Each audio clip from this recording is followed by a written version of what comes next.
সে তো অনেকক্ষণ আগে মারা গেছে, বডি ডিকম্পোজ হতে শুরু করেছে। সে পেজান, এখনো কয়েক ঘন্টা একে বাঁচিয়ে রাখতে হবে। মানে? মানে এদের বাড়ির লোকের উইক পয়েন্টটাই তো হচ্ছে আমাদের ক্যাশ পয়েন্ট। ডাক্তারবাবু, আমার বাবা। একেবারে শেষ করে তো নিয়ে এসছো, একটা বড় অপারেশন করতে হবে।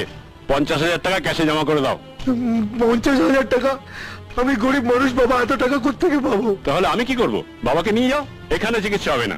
না না ডাক্তারবাবু, আপনি অপারেশনের ব্যবস্থা করুন। আমি টাকা নিয়ে আসছি, আমি টাকা নিয়ে আসছি। এই নিন।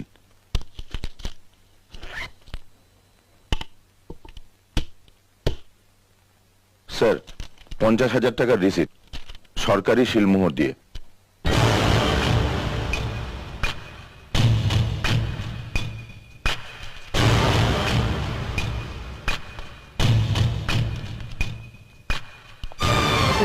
ডাক্তারবাবু, এই দেখুন 50,000 টাকা জমা করে দিয়েছি। ঠিক আছে ঠিক আছে, এই ওষুধগুলো তাড়াতাড়ি নিয়ে আসুন।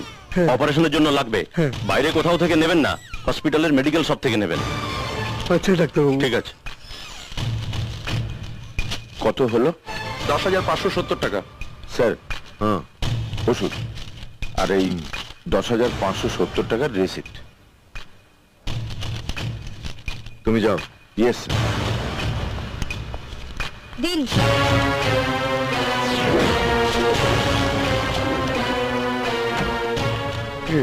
ডাক্তারবাবু, আমার বাবা। দেখো, তোমার বাবার কেসটা খুব কমপ্লিকেটেড, আর এরকম অপারেশন করা কোনো ডাক্তার আমাদের এখানে নেই। তাহলে?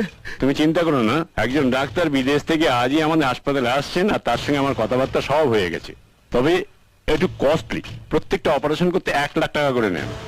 এত টাকা ওই কোথায় পাবো ডাক্তারবাবু? বাবু, আমাকে একটু দয়া করুন। দেখো বাবা, আমি দয়া করলে তো তোমার বাবা বেঁচে উঠবে না।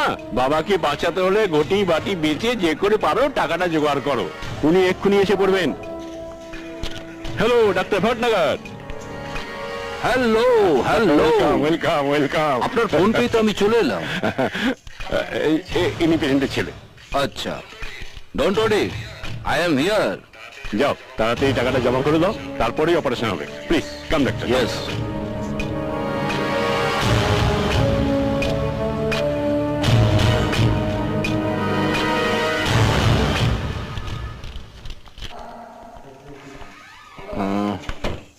I am sorry my son, তোমার বাবা অপারেশন টেবিলেই মারা গেছে।